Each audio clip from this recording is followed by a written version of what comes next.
Hi, thanks for joining me on the Everything and Anything and a Bit Gay podcast.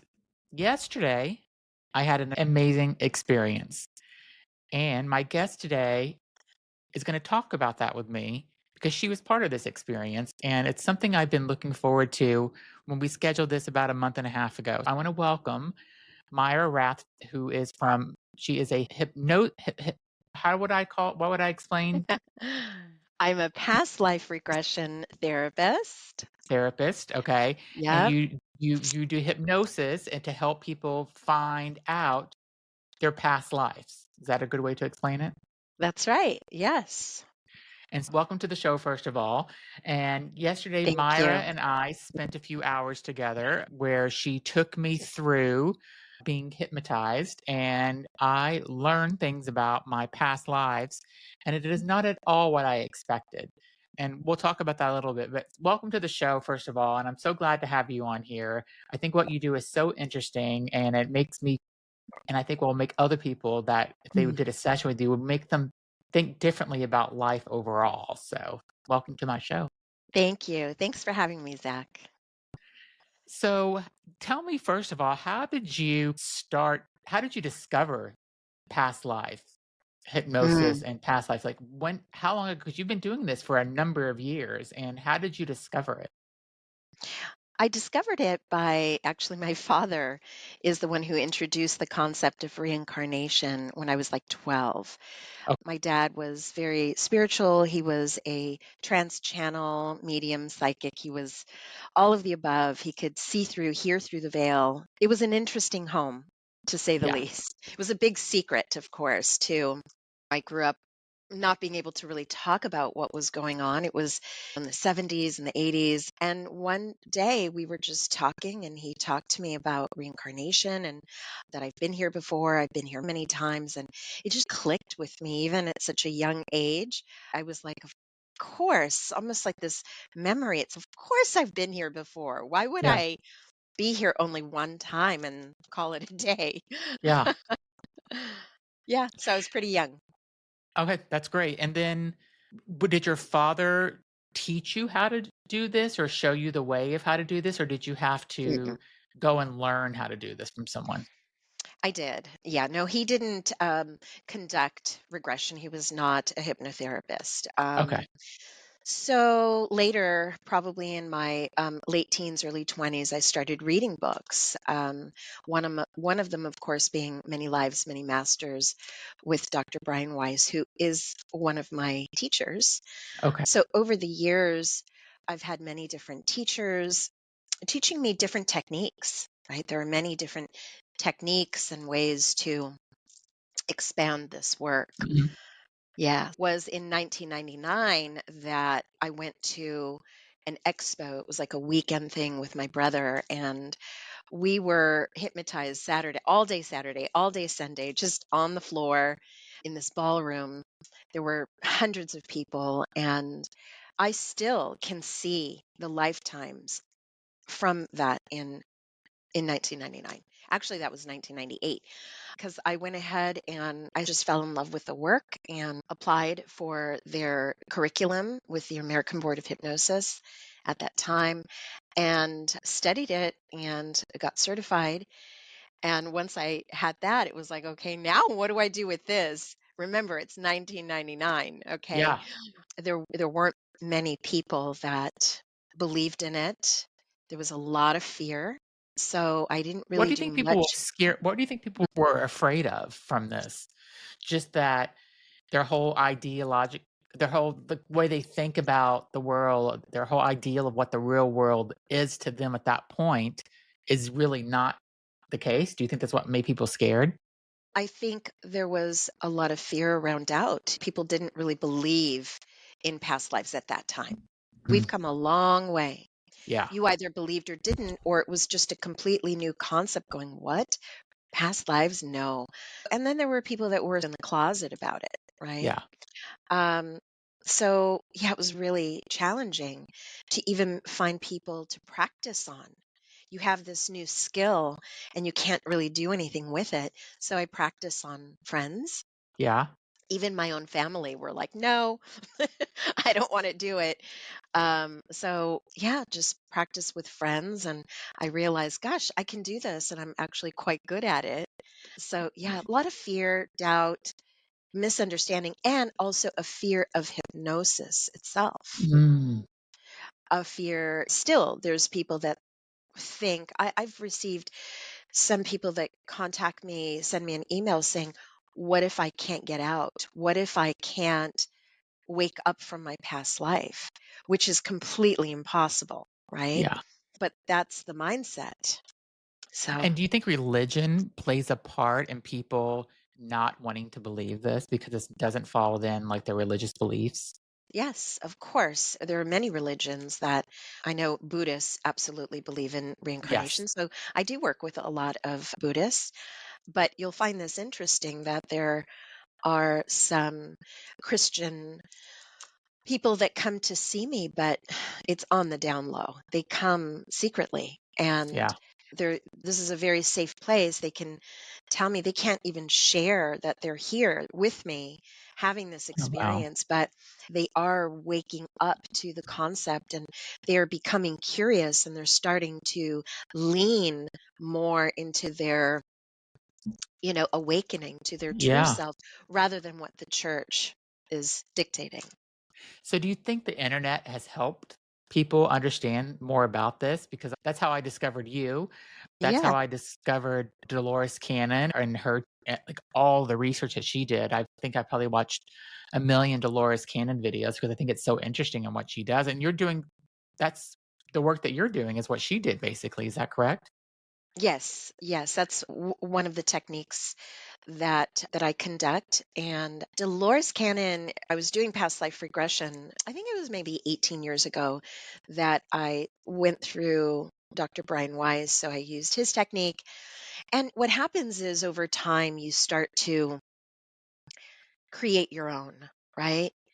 What if I do this, and what if I try that? And I've realized how fluid it is, and to step out of the script, step out of the box, and do what feels right. Yeah. I wonder if I did this, what would happen with Dolores with QHHT. That was the last teacher that I had with QHHT, which stands for Quantum Healing Hypnosis Technique. And I probably started that around 6 years ago, maybe. And I will say that when I started conducting QHHT, it was an immediate shift. And I really want to share what that was. So, for a good 20 years, 19 years, I was doing past life regression.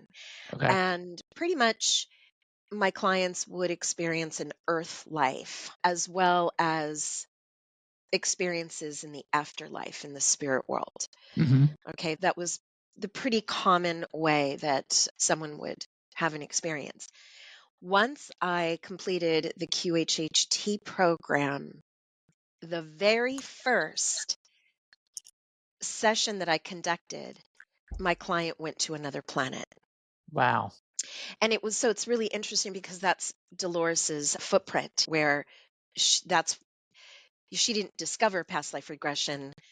What she discovered was we are multidimensional, and we're not just from earth. So it's so interesting how once you receive that training, it's a complete change. And I can say that now maybe 35% of my clients are having experiences. You had one on the other side, on another planet, and it's just incredible what we have learned. Yeah. Yeah. So let's talk about my session yesterday. And we spent maybe 25 minutes or so ahead of actually doing the hypnosis of kind of you're preparing me for it. And one of the things that you told me, which I thought was, which really did help, was don't let your ego get in the way and just go with it. And I think you have to be really open to this. And I was really super open with it. I believed in it. I was looking forward to it. And I wasn't scared of not coming out of hypnosis. None of that. I didn't have any of those fears. I wasn't scared. I was actually excited about it more than fearful, I think. So I think anybody that would want to try it, I think just go in and just go with the flow with it is what I would say. But Yes. but what I was most surprised about is who I was in one of the past lives, the first one that you brought up. was not at all what I thought I would have been. I think I had in my mind that I would have, I don't know, I've always thought, and maybe this is another past life I haven't discovered yet, but I always thought I'd be like from the 60s and have a be like a go girl or something. Like, I don't know. I always thought that. I never thought what we discovered yesterday is who I would have been. So Mhm.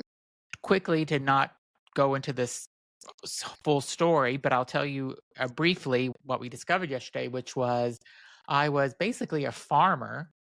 Mhm. And if I had to guess the timing based on the cars and stuff, maybe it was the 20s or 30s, maybe I'm guessing Right. is what it would have been.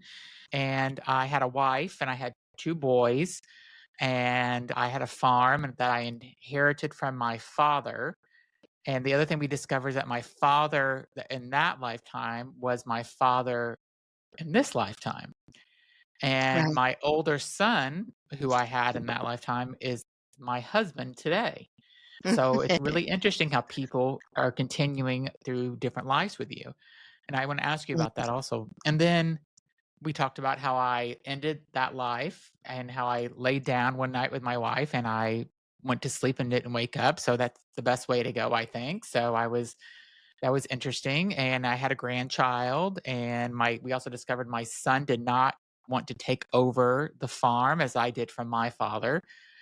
And I had another son that was in the military. And so all that was really not at all what I thought. I knew what I looked like. I still have the visual memory in my head now of what I looked like, what I was wearing. I know what my wife looked like. I remember what one of my sons looked like, but I don't remember the other son so much. But you asked me, do you have a connection with one son more than the Mhm. other? Yes. The reason I ask that is when you go into a memory, when we bring in the family, again, an ordinary day, or maybe sitting at the table, and you went to breakfast table, Yeah, right? Just yeah, an early morning, and you were sitting there with your children. And what happens is when you're in that memory, some of the people you can see very clearly, and others are blurry, fuzzy. yeah, And there's almost like a, not, I'll just say it, it's like a dullness, right?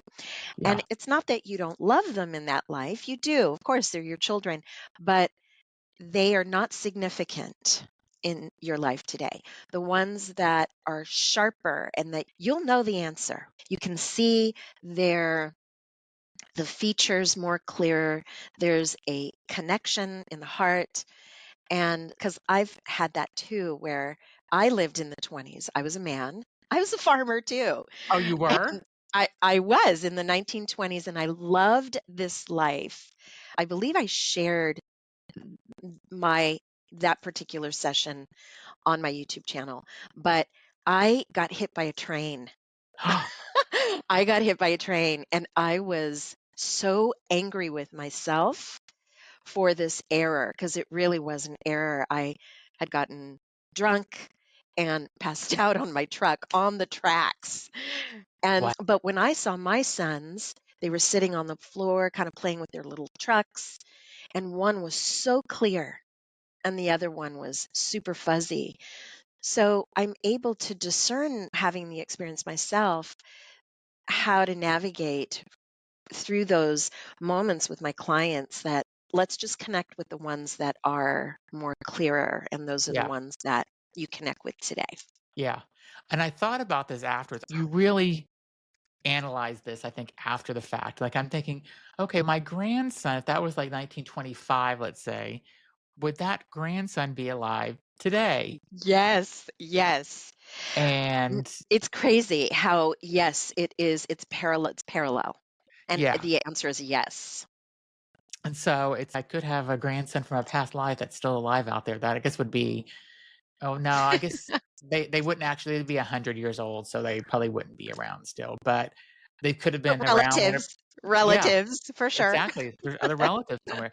And the other thing is that this you asked me, like, where do I think this is? And I said, Kansas immediately came up, and I've never even been to Kansas personally. Right. And so it's so funny how as soon as you asked the question, I knew the answer. Like, I didn't have to think about it, you just know. Yes. And what I explained to you is like you're a radio signal, right? And it's so important to trust the first thing, that first thought, because that's your higher self that's Yeah, feeding you information. You're from Kansas, listen, listen, and then just repeat whatever you are feeling, hearing yeah. immediately. Yeah. Then the second life, which was completely through me, but I was a younger child, but I was not a human child from Earth. I was on a spacecraft and I was a child and I was in a spacecraft. And if you touch, there was no windows, but if you touch the side of the spaceship, and I remember seeing this, it made it like a window and you could see outside and you could just see, there were so many stars. And we were traveling somewhere and we you did bring me to a planet and it was not Earth because the water was purple in this like stream or brook or river that was next to me and the sky was purple and it was not clearly not Earth. It was very interesting that part too. And then the last thing I'll say about my experience is that you asked me how many past lives I had and the number 1620 came up. So is that a normal amount? Is there a normal amount or average amount of that people have, or is it could be anything? I hear a lot of that in the thousands, but it could range anywhere between 500 on up. And then some people will say 12, right? Wow. And yeah, some people are just what I have been told, there are new souls constantly, always new souls that are created by source wanting to have experiences, not so much coming to earth. That takes time.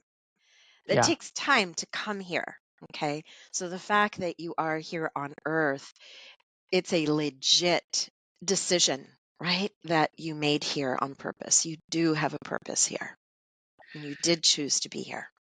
So tell me about some of the people that you have interviewed or that you have that you hypnotized and you brought them back. What is some of the past lives you had? So has anybody ever been well known or a historical person in some of the hypnosis that you've done with people? Yes, yes, there have been some well-known historical timelines also in our history. I will start with Joan of Arc. Oh, wow. Yes, and what's really interesting is when you're in the session, you don't realize who you are. You don't realize, except for there is one that was really, I'll explain that one because that was just a few weeks ago and it was incredible. But Joan of Arc, yeah, she's going through it. And since I'm conducting it, I'm like, oh my gosh, because I saw the documentary and I didn't know much about Joan of Arc, but it's so strange how one day I happened to see the documentary and she was hitting these facts, right? Until the very end when she was executed, right? It's pretty interesting. Did she know anything about Joan of Arc? Did she say before? No. And today she owns a dog sanctuary rescue, I believe in Northern California. She's surrounded by dogs and animals. And Yeah, so the answer is no, because some people are like, wait a minute, what? Because the ego can, but no, there was no ego there. She was just telling her story. And it was after I had her awaken, she opens her eyes and sits up.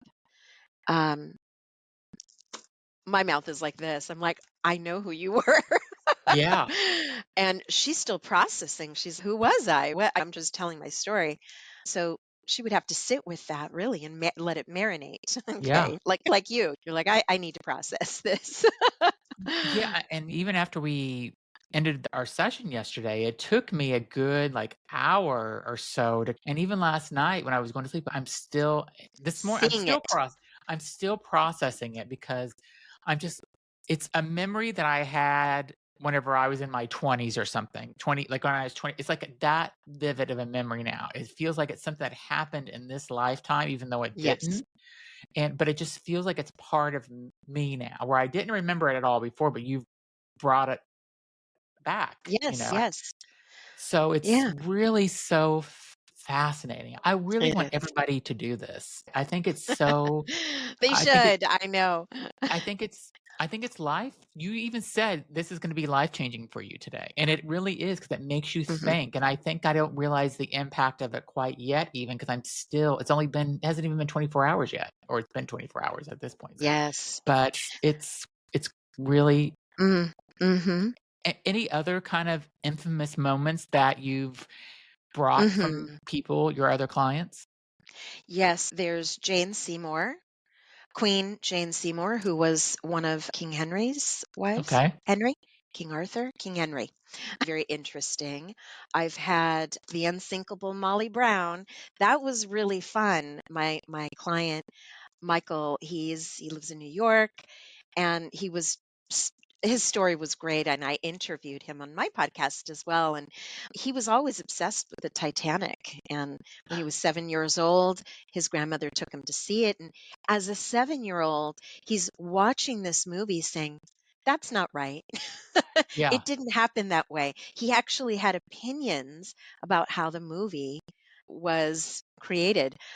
And so he actually was Molly Brown, and all of these that I'm mentioning can be heard on my YouTube channel. So they're really great. I've had a few from the Titanic that have survived.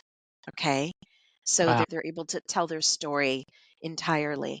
I've had, okay, this one was really interesting since it was a few weeks ago, was Joseph of Nazareth, who Wow. was the father of Jesus.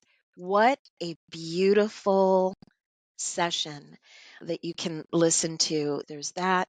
There's also Maria Romanoff.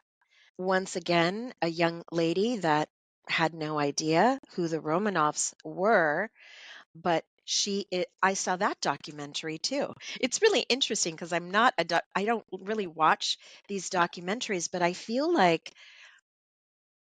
maybe there was a moment where I'm flipping channels and there's a part of me saying, "Watch this Yeah. because you're going to use it later. It's going to relate later." So I was familiar with what happened to the Romanov family. And again, she was hitting on the bullets of what this family was all about, what they experienced when they were all executed, the entire family. Wow, that's In a bit. crazy. Yes, yes. Lots of kings and queens, but we can't quite pin who they were, Mhm. right? And not only that, what I want to remind people of is there's sometimes it's, oh, yes, everybody was a king, everybody was a queen. And that's not true, right? That's not true. But what you also need to remember is there are other realities that you can be a king, be a queen. Yeah, Okay. so let's talk about that. Yes. Let's talk about if is things happening like time you explained this yesterday about how time is going parallel, and so talk about that. Could I be living another life somewhere in a different timeline now compared Yes. okay, so tell me about that, like, how does that work? That's very different from the past life regression. Mhm. And I will say that I'm not an expert at this, but I will tell you what I've learned through my mentors and some channels Mm. that have explained it. So there's you, Zach, right? And throughout your life, when Zach makes important decisions, like big decisions, Yeah, decisions like moving, getting married, not getting married, making that yeah, choice where you're at a fork and you have to make a decision. If I do it this way, this will happen. If I go this way, this will happen. It does. The fact of the matter is both realities exist, all realities. And each time that you make those decisions, you can split off. You're not aware at all of the other reality that mhm, continues, but there are unlimited realities of you. And I will say, think about like this. Sometimes you have dreams, and they don't make sense. For instance, you wake up in the morning, you're like, "Oh my gosh, I had a dream and I was still married to my ex-husband." Yeah. You just tapped in to your other reality. Yeah. Makes sense. You're actually tapping in. Or you will have a dream where it's like, "Oh my gosh, I was married and I don't even know who this man was, but yeah, we had these kids and it was so weird, so different from my life." There's another reality. Yeah. Yeah, so we this is a whole other subject that we can Yeah, talk yeah. I about. think this could be another podcast for that. One of Hmm. the things that you mentioned is I've seen so TikTok, I seen this video, a couple of videos where these kids, and there's one particular kid, they did several videos on him where he was very upset. He was like a 5 or 6 year old child, and he was upset about the World Trade Center, which he knew obviously nothing about because he was only 5 or 6. But he said, and he gave very specific details that he was in the World Trade Center that day and talked about it and talked about what he went through and how he died. And he wasn't under it like a hypnosis, and he was just talking with his mother about it. He had his name. I think they looked up the name and found out this was Yeah. somebody that actually died. So, what is your Mhm. thoughts on that? I know that's different than what you're doing from a hypnosis standpoint, but it sounds like it's a reincarnation Yeah. that's coming back to this kid. So I'm familiar with that story because I shared it on my TikTok as well. Oh, you did? Okay. Yeah. I did parts, part 1, part 2, part 3. I did parts and shared it, and I'm pretty sure it went viral. I've probably There seen it are on your channel then. maybe, I know, and so that I believe it, and their children are absolutely very connected. They are remembering. It's not like when I was a kid growing up, the veil, we'll just call it a veil, was thick. Okay, it was Yeah. thick.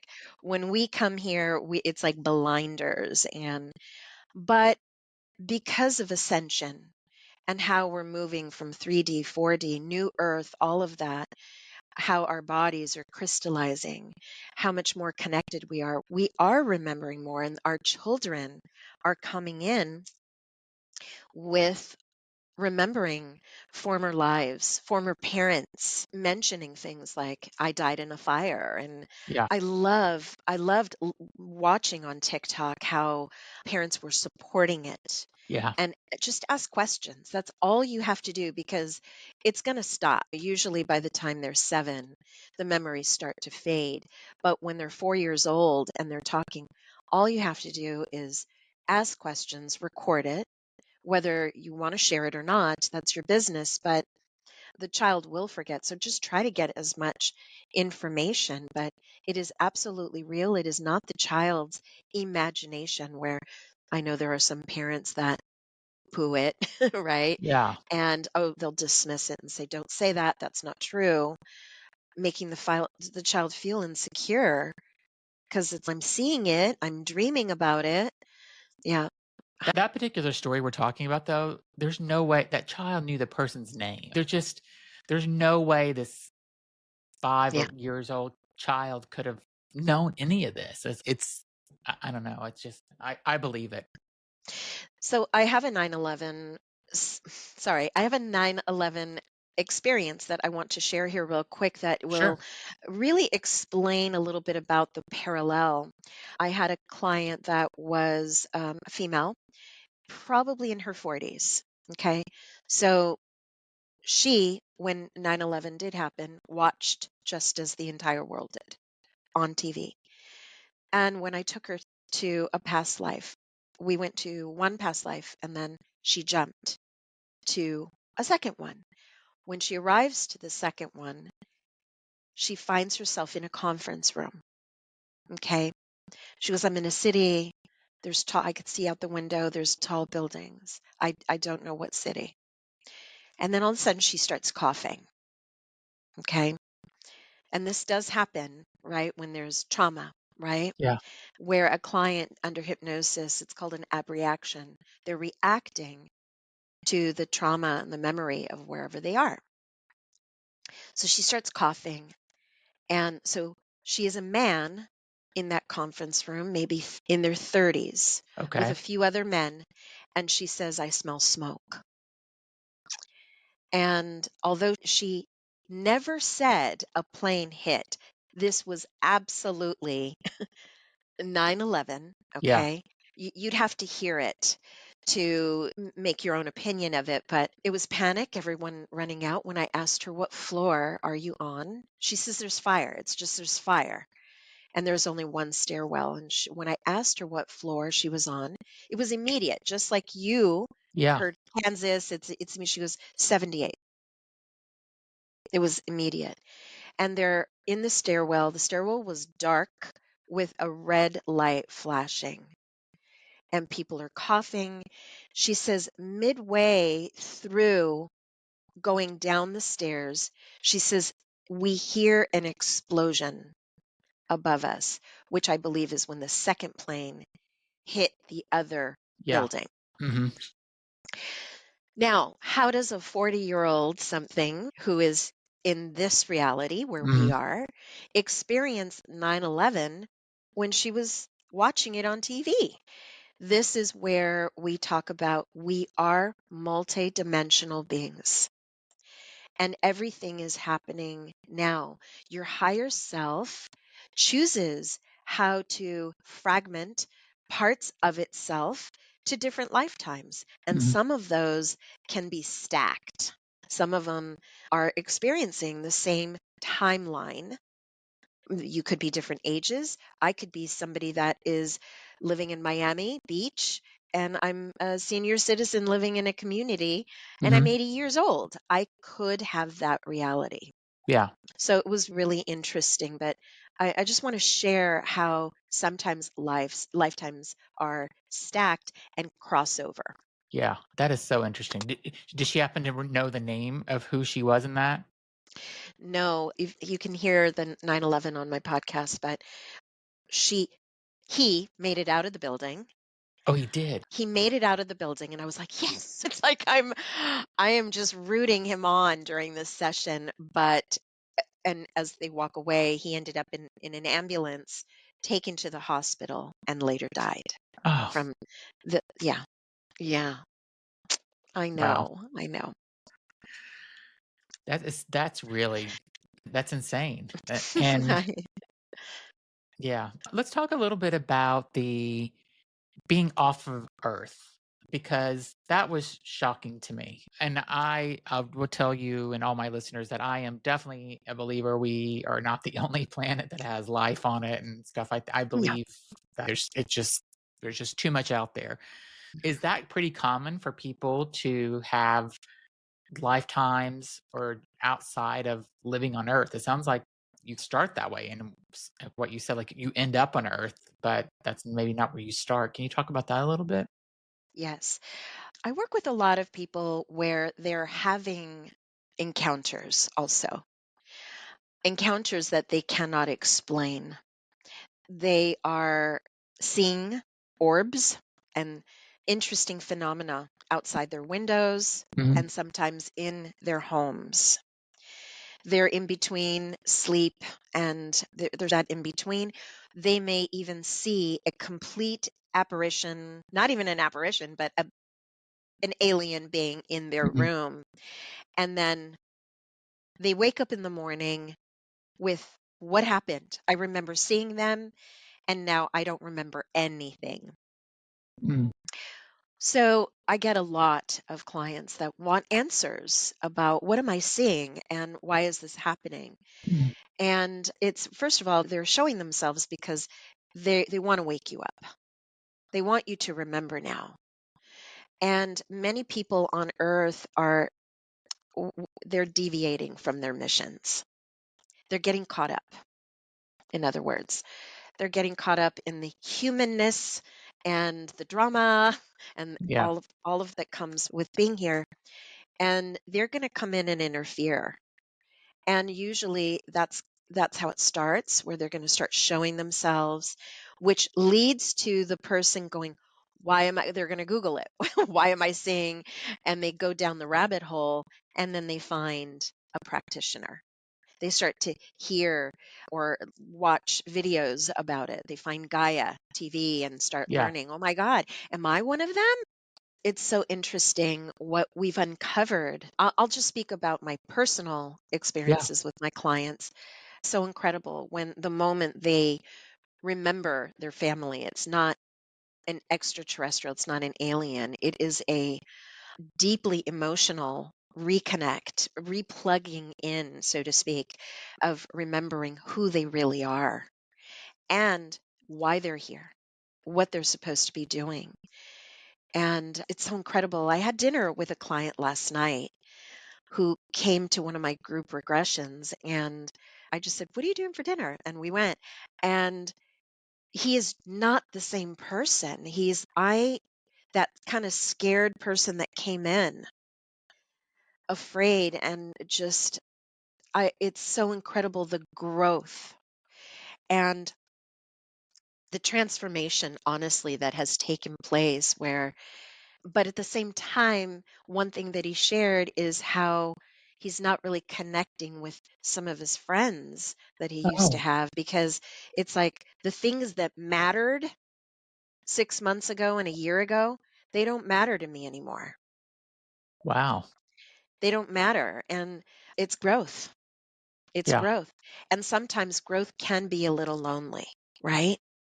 Where it's, where do I fit in now? I'm a star seed. Where do I fit in? And I promise you that there is community for the star seeds that are coming here. For instance, the group that I did last night, right? I'm introducing people. Like, you live in Long Beach, you live in Long Beach. You guys should connect. Yeah, yeah, And yes, so there is community and there are people, and social media is a huge way to connect with like-minded people. The ETs are absolutely helping. I have the most incredible they are watching, they are right above us, cloaked and sometimes not cloaked. We are all we're seeing it on the media how they're yeah, showing up. They are. And some of them are real, some are not. yeah, Okay. Some of them are not. Our government has basically reverse engineered what spaceships look like. yeah, And I think there's a lot of testing going on. It's okay, let's show ourselves in Sedona and see what the reaction is. But the fact of the matter is, they are already there. They're hanging around, they are watching. And it's really cool to hear it from the perspective of the client who's on the ship. You are on a ship, yeah, right? And I remember you were going fast, but some of them are just hovering, and many are looking out the windows going, "I see Earth."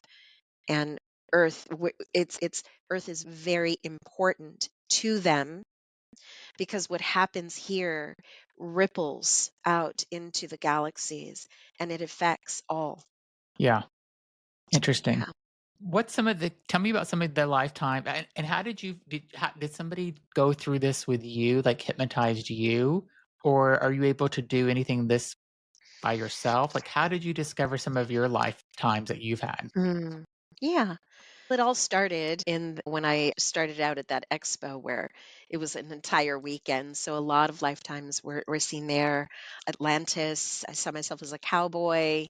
I still see that. I still see my suede jacket with the Yeah, fringe, my little house up on a hill, very prairie. yeah, But I often say it's like a Rolodex in my mind that I can sit and say, let me tap into when I was a wine merchant and I was poor, but then I had this opportunity with a very wealthy man sitting in this room smoking a cigar, having a brandy. And we yeah, made a deal. I was a tall man and we shook hands.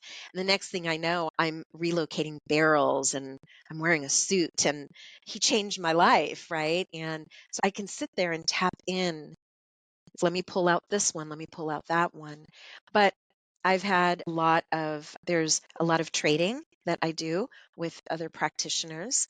That's how I've received a lot of it. And I've also recorded my own techniques so I can lay down and re-experience a life and know how to navigate through it yeah, by self navigation. yeah. Yeah. Tell me about maybe what's one of the most strange, weirdest, bizarre stories that you've heard from somebody Mm. in their past life? What's something that really blew your mind? Oh gosh, that's such a hard question. because it's thousands, right? I've Yeah. conducted literally thousands, and I can't simply pinpoint one, but I will take this moment to share that I've had clients that are trees. I've had clients that are animals. I have unlimited mermaid. Um, I'll call it a mermaid, whether it's a sea creature, unlimited, right? There are unlimited realms, dimensions that are Earth like. I've had sessions where my clients live in inner Earth, this Earth, and they live in the inner Earth and what they look like and what they're experiencing. The Interesting. trees are beautiful, beautiful. I mentioned that to you yesterday, Yeah. and it's so incredible. Last night, I'm so glad I mentioned to the group that you could be an animal. And I normally don't say that in the group. Sometimes things flow out of me. And sure enough, one of the girls after came up to me. She goes, I was a dog in the most beautiful farm. And she was crying because she said it was such a beautiful life. And I was able to really connect with my dog today and what it feels like to be him. Yeah. And I'm like, boy, I'm so glad I told you that because you probably wouldn't have believed it, Yeah. right? But I've had whales, dolphins, pigs, penguins, squirrels, horses, grasshoppers. Yeah. It's incredible.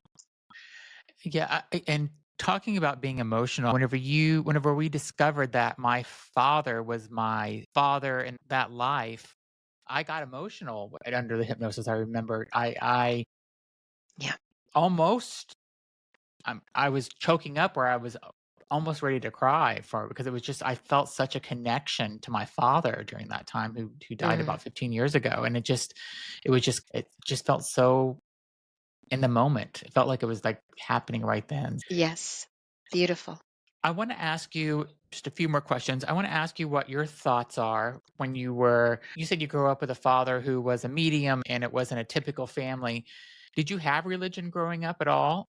And Mm. and I grew up in a Christian home and my grandfather was very religious.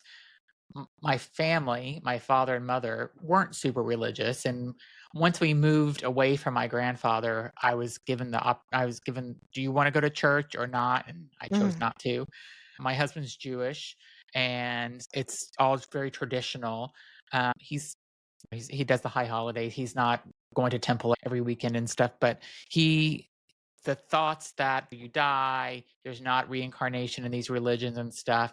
So I would like to know, like, how you think of death now because I thought about this for even before we did about what I think about what happens after you die and reincarnation and if you come back and what's on the other side and all that. I'd love to hear Mm. what your thoughts are and when that changed.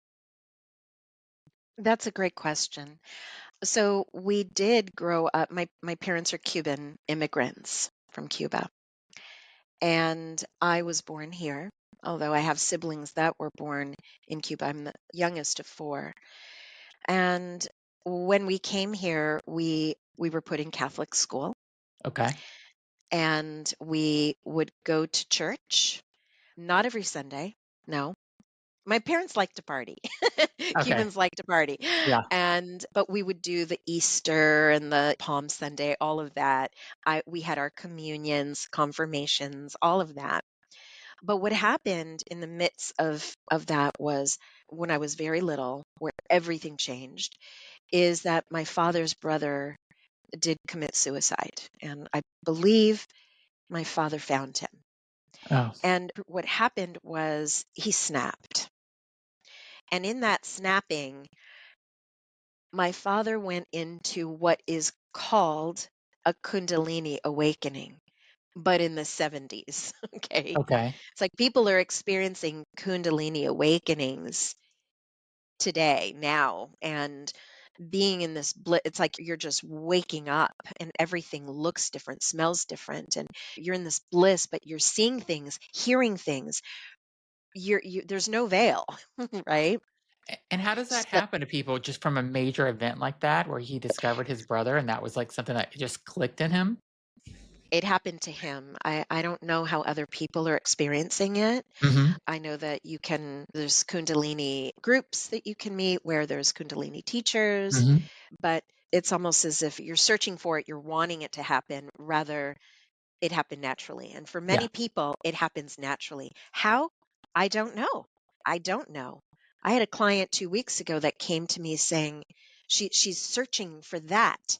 She had it for 4 days, this complete bliss, and then heard that her aunt had passed away and it shut off. So I've never experienced it, but what happened was my father started seeing things and hearing things and seeing his brother, like it was Wow. very confusing. And in the 70s, it's like there's no help. Who do you go to? Yeah. How do you find someone to help navigate through your psychic abilities? Or my father can, if you walked into the room and he could see your spirit guides, he could see your ancestors standing beside you. And he was like, I can't imagine what it was like to see through the eyes of my father. Yeah. I can't. And we didn't really go to church anymore after that Yeah. because he was like, nope. Yeah. And things changed at home. Things changed. And then my father became a medium where he can channel spirits. And that took over the family. We were all affected. I was actually scared when I saw the first time I saw my father channeling my deceased grandmother. Wow. I think I had a little PTSD because they just throw you in the room and it's talk to your grandmother. And it's like, what is happening? Yeah. And I was so little. I remember it. And I think I was like 7. And I'm looking at my father, but his voice is not my father. And so it was a little scary for me. Yeah. But then Especially I for a got used to it. seven-year-old. Yes. Yeah. I got used to it. I got used to it. Over time, I got used to it. My father is deceased. He's on the other side. I'm sure he's very proud of the work and Yeah. what I'm doing now, but yeah, Kundalini in the 70s here today. You can absolutely find mentors, find groups and people that Yeah. understand what you're going through. Yeah. Yeah. And obviously, you believe in reincarnation. You believe that you continue to another lifetime. So we're not just going to a heaven or a hell like the typical religions say. I haven't believed in that in No. a very long time, even before. Mhm. But I think if I relate to a religion, the religion I probably relate closest to is probably Buddhism. Is probably what I would say I relate to Mhm. more than any other religion if I had to pick one. But I Yes, I have there's no I don't have really believe in any religion, to be honest, but I just that would be the one if I had to pick one, that would be the closest one. I agree. Yeah. Yeah. Mhm. Anything else you would wanna tell people if they were interested in doing this other than don't be scared? Because I can tell you it was a fantastic experience that I had. Like I said, I wish everybody would do this because I think it would change the way that people think about the world and think about life. And I was there already, but just realizing that I've had other lives now for sure, and that it's again, I can just say it's just You've like, had 1,600 lives. yeah, So there's a lot. but just the experience that it's now like the way you explained it yesterday is so right on, where it's a memory now that you have of is Yes. and it's just I can still it's I know I was there. I know it was my memory. I'm not making it up. And your advice of just first thing that comes, say it. And that is again, I never thought I would have been a farmer. So I Something you mentioned earlier is, "Oh, I thought I'd be in the 60s and be a yeah, go dancer." Maybe you were, right? Maybe you yeah, were. Please know that they showed you that life for a reason. yeah, It's not random. So you have this catalog of lifetimes, Zach, but they're always going to show you what is relevant. And even though you think, oh, it was like a sleepy, quiet, relaxed lifetime, yeah, there was a message in it for you. There was, and we A talked about that huge last mess. night. Yes, and the beauty of this is also not only are you seeing and connecting with your past life, you're also connecting with your loved ones on the other side. They love to be a part of this experience. They show up, they come forward, you get to receive messages for them. You received your spirit guide's name, you were able to Yep. connect with them, and it's, yeah, you don't come back the same. Yeah, it's just beautiful. And just the message that I did get from this yesterday, if anybody's curious, it was just to slow down a little bit. Maybe just put the brakes on. I don't have to do as much as I'm doing because I'm doing a full-time job, 2 podcasts, traveling a lot, planning vacations, and maybe it's just time to slow down just a tiny bit in 2025 and see if I can do it. But just step back and enjoy life a little bit instead of trying to keep doing as much as I'm doing. So, it was a message well received yesterday. Yes. So again, I would love it if anybody would go and do this. I'd love to have you on the podcast, or maybe you could be in Myra's podcast and talk about your experience. But tell everyone how they can get in touch with you, how they can book a session with you. Because it was such a unique experience and I want everyone to experience it. Yes. And you, may I say, you're located in Boston. I'm in Los Angeles, and we were able to safely do this online. Yep. I work with people globally around the world, and I do in person as well here. If you're in LA, Orange County, you can have a session here in person if you'd like. But you can find me at Soul Science Hypnosis on social media, all social media. I'm paused with TikTok. I'm hoping that that it would turn back on. But I am on Instagram, Soul Science Hypnosis, just all platforms, and YouTube channel. You could find me at Soul Science Hypnosis. There's lots of full sessions that you can listen to on YouTube, and my podcast, which is on all platforms, your favorite platform, Past Lives with Myra Rath. And just so everybody knows, we are recording this on the Sunday that TikTok was banned, which I'm very sad about Yes. personally. But so I whenever wish this comes out, maybe TikTok will be back. And if it is, go and find Myra on there for Soul Science Hypnosis on TikTok. But yours, beautiful. I will put all of her social channels and podcasts in the description of this podcast. Don't write it down, just look for it and the description. And thank you so much. You really are so interesting. I love our session that we had yesterday. I appreciate it so much. And you're so fascinating. And I really think I hope, like I said, I hope everybody that listens to this contacts you and does a booking because it's such a unique experience. Yes, and it is safe, everyone. It's if this resonates, you'll feel it. Your body will tell you, do it, right? And some people are not ready. It's okay, but you can listen because sometimes when you listen to other people's experiences, it's wow, wow. I think I want to have that experience. I forgot to mention, if you're not on social media or on anything, you can reach me on my website, soulsigns.net. Soulsigns.net. Great. Yes. Thank you so much for being on. I really appreciate you doing my session for me yesterday. And please be sure to subscribe and leave a comment what you think about this episode on the platform. We'll also have this video on my YouTube channel as well. So if you want to watch this in video form, feel free to do that. You can find me on YouTube. Just search for Everything and Anything podcast on there. And thanks everybody for listening and have a great week. Bye, everybody.